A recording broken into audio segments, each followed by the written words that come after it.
Petrol और diesel के दाम, गैस के दाम आम आदमी के लिए बढ़ने वाले हैं क्या? केंद्र सरकार की तरफ से पेट्रोलियम मंत्री हरदीप पुरी ने साफ साफ संकेत दे दिया है कि आम आदमी को राहत देने के लिए, महंगाई से बचाने के लिए सरकार पूरे युद्ध के दौरान करीब 2.5 महीने हो चुके हैं, आम आदमी को राहत देने के लिए पेट्रोल और डीजल की कीमतों पर काबू करके बैठी रही, ताकि हमको, आपको, आम आदमी को इससे नुकसान ना हो। लेकिन अब खुद हरदीप पुरी मान रहे हैं, ऐसा कब तक चलेगा? तेल कंपनियों को 1 लाख करोड़ का रोजाना नुकसान हो रहा है। यानी अब तैयार हो जाइए, तेल के दाम कभी भी बढ़ सकते हैं। विपक्ष कह रहा है, हमने तो पहले ही कहा था कि चुनाव खत्म होंगे, और इधर सरकार चुनाव खत्म होते ही, चुनाव जीतते ही तेल के दाम बढ़ा देगी। हरदीप पुरी उसका भी जवाब देते हैं। हरदीप पुरी क्या कहते हैं जवाब में, वो आपको थोड़ी देर में बताऊंगा। जाने माने उद्योगपति उदय कोटक, वो तो और बड़ी चेतावनी जारी कर रहे हैं देश के लिए। वो कह रहे हैं एक बहुत बड़ा झटका आने वाला है, छोटा मोटा नहीं, बड़ा झटका आने वाला है। क्या हो सकता है वो बड़ा झटका? उसके बारे में आज राष्ट्र की बात में चर्चा होगी। प्रधानमंत्री ने 2-3 दिन पहले लगातार 2 दिन देश से जो अपील की कि गाड़ी का इस्तेमाल कम करिए, खाने का तेल बचाइए, मेट्रो में सफर करिए, उसके बाद से विपक्ष और आम लोग भी पूछ रहे थे कि सारे के सारे नियम और बचत, सारी सलाह मशवरा आम आदमी के लिए है क्या? ये नेता लोग क्या कर रहे हैं? आज प्रधानमंत्री ने, जैसा हम लगातार चर्चा कर रहे हैं, he is leading by example. प्रधानमंत्री ने आज खुद भी अपनी गाड़ियों का काफिला छोटा कर दिया। गृह मंत्री ने भी गाड़ियों का काफिला छोटा कर दिया। अभी उनकी तस्वीरें आपको दिखाता हूं, लेकिन सबसे पहले आपको दिखाता हूं तमिलनाडु की तस्वीर, जहां थलापति विजय अपने पहले टेस्ट में पास हो गए हैं। असेंबली में, विधानसभा में आज उन्हें अपना बहुमत साबित करना था, और फ्लोर टेस्ट में 144 वोट लेकर विश्वास मत जीत गए थलापति विजय। उनके पक्ष में 144 वोट पड़े, विरोध में सिर्फ 22 वोट पड़े। फ्लोर टेस्ट में आपको पता है 118 का बहुमत का आंकड़ा है तमिलनाडु में, जिसकी हम लगातार पिछले कई दिनों से चर्चा कर रहे थे। बड़ी मुश्किल से 118-120 का आंकड़ा विजय जुटा पाए थे, लेकिन एन मौके पर एआईएडीएमके टूट गई।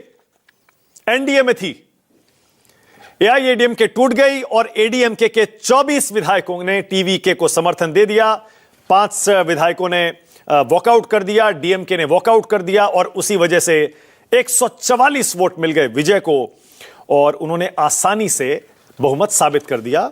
और ये देखिए, बहुमत हासिल करने के बाद कैसे सदन का हाथ जोड़कर धन्यवाद करते दिखाई दिए थलापति विजय। अब जरा आंकड़े जल्दी से देख लीजिए, उसके बाद आगे बढ़ते हैं। विजय को 144 वोट चाहिए थे अपना बहुमत साबित करने के लिए। 107 टीवीके के पास हैं, कांग्रेस के पास 5 थे जो आ गए थे पहले ही समर्थन देते हुए, लेफ्ट, वीसीके, आईयूएमएल सबने समर्थन दे दिया, और एडीएमके के 24 विधायक टूट गए और उन्होंने टीवीके को समर्थन का ऐलान कर दिया। अब मैं आपको दिखाता हूं कैसे तेल की बचत करने के लिए संकट के इस दौर में खुद प्रधानमंत्री सबसे आगे आए हैं, और उन्होंने अपना लंबा चौड़ा गाड़ियों का काफिला सिर्फ 2 गाड़ियों का कर दिया है। जरा इस गाड़ियों के काफिले को देखिए, आपको भी यकीन नहीं होगा कि यह देश के प्रधानमंत्री का काफिला है। सिर्फ 2 गाड़ियां इसमें आपको दिखाई देंगी, सिर्फ 2। अब से पहले लंबा चौड़ा यह काफिला होता था, लेकिन आज सुबह से सोशल मीडिया पर यह वीडियो वायरल हो रहा है जिसमें आपको प्रधानमंत्री के काफिले में सिर्फ 2 गाड़ियां दिखाई देंगी। फिर उसके बाद गृह मंत्री अमित शाह की गाड़ियां भी घट गई। अमित शाह का भी ये गाड़ियों का काफिला, इसमें भी आप देख रहे होंगे, इसमें भी आपको बहुत कम गाड़ियां दिखेंगी। आमतौर पर गृह मंत्री की सुरक्षा भी आपको पता है किस लेवल की होती है, उसमें भी खूब गाड़ियां चलती हैं, लेकिन वो काफिला भी छोटा हो गया है। यूपी के मुख्यमंत्री योगी आदित्यनाथ ने भी अपनी गाड़ियों की संख्या अपने काफिले में बहुत घटा दी है, बल्कि उत्तर प्रदेश सरकार ने तो एक साथ कई आदेश भी जारी कर दिए हैं। तो प्रधानमंत्री के काफिले में 2 गाड़ियां, गृह मंत्री का काफिला आधा हो गया, 50% गाड़ियां उसमें कम हो गई।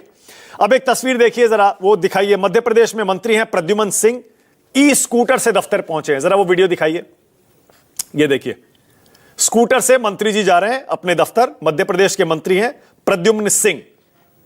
फिर बिहार के सीएम सम्राट चौधरी का काफिला भी छोटा हो गया, जरा वो वीडियो भी दिखाइए। यह बिहार के सीएम सम्राट चौधरी का काफिला है, ये देखिए। सिर्फ आपको इसमें 2 गाड़ियां दिखाई देंगी, 3 गाड़ियां दिखाई देंगी। फिर इसके बाद आइए, उत्तराखंड के एक मंत्री गणेश जोशी ई स्कूटर पर पहुंच रहे हैं। वो तस्वीरें भी दिखाई जरा, वो ये देखिए, ये उत्तराखंड के मंत्री हैं गणेश जोशी, ई स्कूटर पर आ रहे हैं। फिर मध्य प्रदेश हाईकोर्ट के जज हैं डीडी बंसल, वो साइकिल पे आ रहे हैं। ये देखिए, साइकिल चला रहे हैं। संदेश बिल्कुल साफ है, बड़े लोग, बड़ी बड़ी हस्तियां, जिम्मेदार पदों पर बैठे लोग जब तक खुद आगे आकर एग्जाम्पल सेट नहीं करेंगे, मिसाल पेश नहीं करेंगे, तब तक आम आदमी कैसे फॉलो करेगा। अब जल्दी से आपको बता देता हूं किस तरह से सारी की सारी सरकारों में, ज्यादातर सरकारों में अब यह मुहिम शुरू हो गई है कि कैसे गाड़ियों की संख्या को घटाना है, बचत करनी है, खासतौर से तेल की। प्रधानमंत्री के काफिले में अब 2 गाड़ियां रह गई हैं। मैंने बताया गृह मंत्री के काफिले में गाड़ियों की संख्या आधी कर दी गई है। केंद्रीय मंत्री CR पाटिल ने भी एस्कॉर्ट गाड़ी ले जाने से अपने काफिले में इनकार कर दिया है। मुख्यमंत्री योगी आदित्यनाथ ने यूपी में अपना काफिला आधा कर दिया है। मध्य प्रदेश, राजस्थान, दिल्ली, सारे के सारे मुख्यमंत्रियों ने अपना काफिला छोटा कर दिया है। महाराष्ट्र में हवाई यात्रा करने से पहले मंत्रियों को मुख्यमंत्री से अनुमति लेनी पड़ेगी। यह वहां महाराष्ट्र की सरकार ने निर्देश जारी किया है। गुजरात के राज्यपाल अब जब राज्य में सफर करेंगे तो ट्रेन और बस से यात्रा करेंगे। गुजरात के उप मुख्यमंत्री हर्ष सांघवी ने अपनी यूएस की यात्रा रद्द कर दी है। बिहार के उप मुख्यमंत्री विजय चौधरी का भी काफिला आधा हो गया है। तो आप ये देख रहे हैं, ये सारे के सारे इनिशिएटिव, सारी पहल खासतौर से उन राज्यों से सामने आ रही है जो बीजेपी शासित राज्य हैं, एनडीए शासित राज्य हैं, क्योंकि प्रधानमंत्री ने खुद निर्देश दिया है। सबसे बड़े नेता ऐसा निर्देश देते हैं और खुद एग्जाम्पल सेट करते हैं, तो जाहिर है जो नीचे के नेता हैं, मंत्री हैं, मुख्यमंत्री हैं, विधायक, सांसद हैं, सब उसको फॉलो भी करते हैं और वही आपको दिखाई भी दे रहा होगा। सरकार ने आज एक और कदम उठाया, क्योंकि सोना खरीदने के लिए विदेशी मुद्रा खर्च होती है। प्रधानमंत्री कह ही रहे थे 1 साल मत खरीदिए। अब इसे और डिस्करेज करने के लिए सोने पर कस्टम ड्यूटी जो है वो 6% से 15% कर दी है सरकार ने। और सोने के दाम देखिए 1,62,000 के आसपास है। चांदी पर भी कस्टम ड्यूटी, इंपोर्ट ड्यूटी 7% से 15% बढ़ा दी है। यह सरकार ने एक और कदम उठाया ताकि सोने और चांदी के इंपोर्ट पर थोड़ी लगाम लगे। अब आपको बताता हूं कैसे जाने माने उद्योगपति उदय कोटक कल CII के एक फंक्शन में बोल रहे थे और उन्होंने एक बड़ी चेतावनी दी है। उदय कोटक कह रहे हैं बड़ा झटका आने वाला है और यह बहुत बड़ा झटका होगा।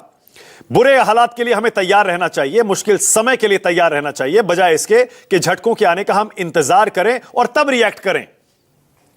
कई मायनों में वे कैसे दिखेंगे इसके लिए हमें अभी से तैयार रहना पड़ेगा। उदय कोटक आगे कहते हैं, मुझे लगता है आपको वो दिखने लगेगा असर। पिछले 2 महीनों में हमने मध्य पूर्व युद्ध का असर ऊर्जा की कीमतों पर नहीं देखा है। शॉक, झटका आ रहा है, यह बड़ा रूप लेने वाला है। उपभोक्ताओं ने दबाव अब तक महसूस नहीं किया। सीमित आमदनी वाले उपभोक्ता की सोचिए, जिसे ईंधन पर ज्यादा खर्च करना पड़ रहा है या पड़ सकता है। तेल कंपनियों में क्षमता थी कि वह झटके को झेल सकें, यानी वे शॉक एब्जॉर्बर के रूप में काम कर सकें। मुझे नहीं लगता कि आप उस झटके से बहुत दूर हैं। क्या बोले उदय कोटक, जरा आप भी सुनिए। We have not seen the impact in the last 2 months of the Middle East war in terms of energy price transmission. It's coming, and it's coming big, and the consumers have not felt the pressure at all. And think about a consumer with limited income having to spend more directly on fuel and indirectly on other items for fuel, or dependent on fuel. The shock is coming. We had old inventory. We had the ability for oil companies to be the shock absorber, and it's a large amount of money. Therefore, I don't think you're very far away from the shock, unless, and this is where I don't have an answer. Uday Kotak और सारे के सारे उद्योगपति, विश्लेषक सब ये मानकर चल रहे हैं कि अब तेल के दाम बढ़ने वाले हैं, बड़ा झटका आने वाला है। और अर्थव्यवस्था के बारे में, विदेशी मुद्रा को लेकर हम लगातार आपको चेतावनी देते ही आ रहे हैं। प्रधानमंत्री और सरकारों की अपील आपको पता ही है, उसके मायने भी हम आपको समझाते आ रहे हैं। अब केंद्रीय पेट्रोलियम मंत्री हरदीप पुरी जो कह रहे हैं उसको जरा बारीकी से समझाता हूं आपको। हरदीप पुरी बार बार ये तो कह ही रहे हैं सरकार की तरफ से कि हमारे पास स्टॉक पूरा है, कमी नहीं होने वाली, संकट नहीं है। 60 दिनों का हमारे पास तेल है, 45 दिनों की एलपीजी है, कोई दिक्कत नहीं है, सारी हमने अगले कई महीनों की सप्लाईज हमने सुनिश्चित की हुई है। लेकिन फिर भी हरदीप पुरी इशारों में अब बहुत कुछ कह रहे हैं, उसको समझिए। हरदीप पुरी कह रहे हैं तेल कंपनियों को रोज 1000 करोड़ का नुकसान है और यह नुकसान कंपनियां कब तक झेल पाएंगी। साफ तौर पर यह बात मुझे चिंतित करती है। लोगों को राहत देने के लिए यह नुकसान कंपनियां अब तक झेल रही थी, लेकिन इस पर कभी तो फैसला लेना पड़ेगा। ऑयल रिटेलर्स वित्तीय दबाव में हैं। तेल कंपनियों को 1 लाख करोड़ का रोजाना नुकसान हो रहा है, जो पिछले साल के पूरे मुनाफे को मिटा सकता है। अप्रैल से जून में 2 लाख करोड़ की अंडर रिकवरी है इन तेल कंपनियों के लिए। आसान भाषा में समझिए तो 1 लीटर पेट्रोल पर तेल कंपनियों को 14 रुपए का नुकसान है, 1 लीटर डीजल पर 42 रुपए का नुकसान है और एलपीजी सिलेंडर पर 674 रुपए का नुकसान तेल कंपनियां झेल रही हैं। सरकार कठोर कदम से तभी बच सकती है जब हॉर्मुज दोबारा खुल जाए, हरदीप पुरी कह रहे हैं, और कच्चे तेल की कीमत $70 प्रति बैरल तक गिर जाए, जिसके आसार आपको भी पता है अभी दिखाई नहीं दे रहे दूर दूर तक। फिर उसके आगे हरदीप पुरी यह भी कहते हैं, यह मेरा कहना नहीं है कि कीमतें नहीं बढ़नी चाहिए। खुलकर कह रहे हैं हरदीप पुरी, पहली बार वो कह रहे हैं मैं ये नहीं कह रहा हूं, this is not my case, कि कीमतें नहीं बढ़नी चाहिए। यानी संभावना सीधे सीधे हरदीप पुरी बता रहे हैं बढ़ सकती है। मैं कह रहा हूं कि कीमत चुनाव में, मतलब कीमत तेल की और चुनाव में कोई रिश्ता नहीं है, क्योंकि विपक्ष बार बार कह रहा है ना ये चुनाव खत्म हो गए, अब ये देखिए कीमतें बढ़ा देंगे। हरदीप पुरी जी कह रहे हैं 2022 में आखिरी बार हमने ईंधन की दरें बढ़ाई थी, तब से देश में तो कई चुनाव हो चुके।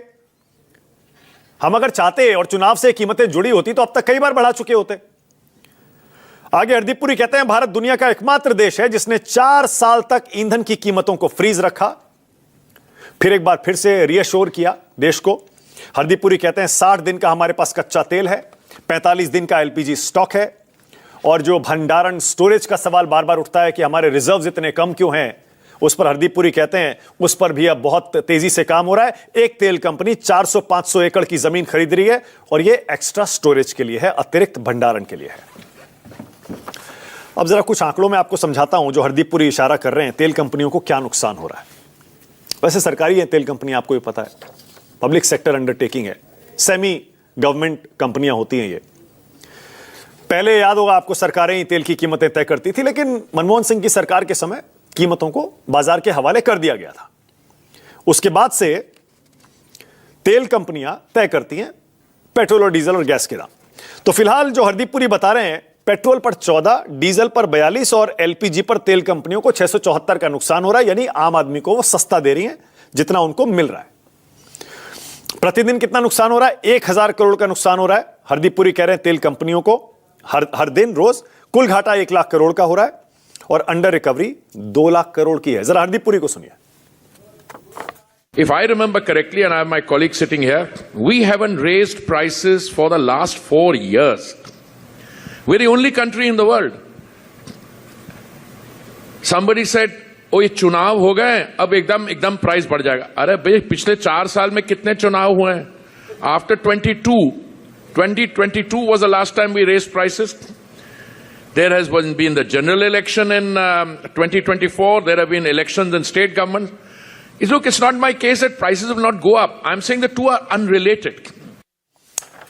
अब जरा बाजार की स्थिति देख लीजिए। शेयर बाजार में आज ज्यादा हलचल नहीं हुई। पिछले 2 दिन से आपको पता है पीएम की अपील के बाद लगातार बाजार गिर रहा था। आज सेंसेक्स 49 पॉइंट के आसपास चढ़ा, 74,608 पर बंद हुआ और निफ्टी 33 अंक चढ़ा, 33 पॉइंट्स। कच्चे तेल की कीमत $101 के आसपास ही है, थोड़ी सी घटी है, और डॉलर की कीमत रुपए के मुकाबले, या रुपए की कीमत डॉलर के मुकाबले 95 रुपए 62 पैसे है, रुपए की कीमत डॉलर के मुकाबले। यह हाल है, मतलब बहुत ज्यादा बाजार में बदलाव नहीं है, और इसीलिए बहुत सारे विश्लेषक कह रहे हैं कि हो सकता है ये जो झटका आने वाला है इसके लिए बाजार खुद को तैयार भी कर रहा हो। जल्दी से आपको युद्ध की अपडेट बता देता हूं। अब ये सीज फायर जो चल रहा है वो कहां पहुंचा है? दरअसल डोनाल्ड ट्रंप जा रहे हैं चाइना। माना जा रहा है कि सीज फायर पर, परमानेंट सीज फायर पर वहां चर्चा करेंगे। यूएस का जो युद्ध का खर्च है $29 अरब हो चुका है, वो $29 बिलियन। पहले $25 बिलियन के आसपास का एस्टिमेट था, वो $29 बिलियन हो गया है। और डोनाल्ड ट्रंप कह रहे हैं मैं अपनी यूएस की फाइनेंशियल सिचुएशन के बारे में नहीं सोच रहा हूं। वो कह रहे हैं मुझे इसकी टेंशन नहीं है। जबकि बहुत सारे, CNN की रिपोर्ट है, बहुत सारे ट्रंप के सलाहकार ये कह रहे हैं कि अब एक बार फिर से डोनाल्ड ट्रंप ईरान पर हमले दोबारा शुरू करने के बारे में भी सोच रहे हैं, क्योंकि ईरान परमानेंट सीज फायर के लिए तैयार नहीं हो रहा, शर्तों पर शर्तें लगा रहा है। और ट्रंप, आपको पता है, सीज फायर को पहले ही बता चुके हैं कि ये तो लाइफ सपोर्ट पर है, कभी भी खत्म हो सकता है। यूएस में आपकी जानकारी के लिए बता दूं, पेट्रोल के दाम $3.88 प्रति गैलन हो गए, बहुत बढ़ चुके हैं वहां भी। अब ट्रंप जब चाइना जाएंगे, पूरी दुनिया की नजर उस ट्रिप पर होगी, क्योंकि चाइना जरूर प्रेशर डालेगा। चीन का भी बहुत नुकसान हो रहा है इस वॉर की वजह से। क्या हिंदुस्तान के लिए उम्मीद की किरण चीन से निकलेगी क्या? चलिए डिबेट शुरू करते हैं। राष्ट्र की बात में आज का सवाल आपकी स्क्रीन पर। मेरा पहला सवाल यही है, पीएम की मिसाल, क्या संकट झेल जाएगा हिंदुस्तान? और दूसरा, क्या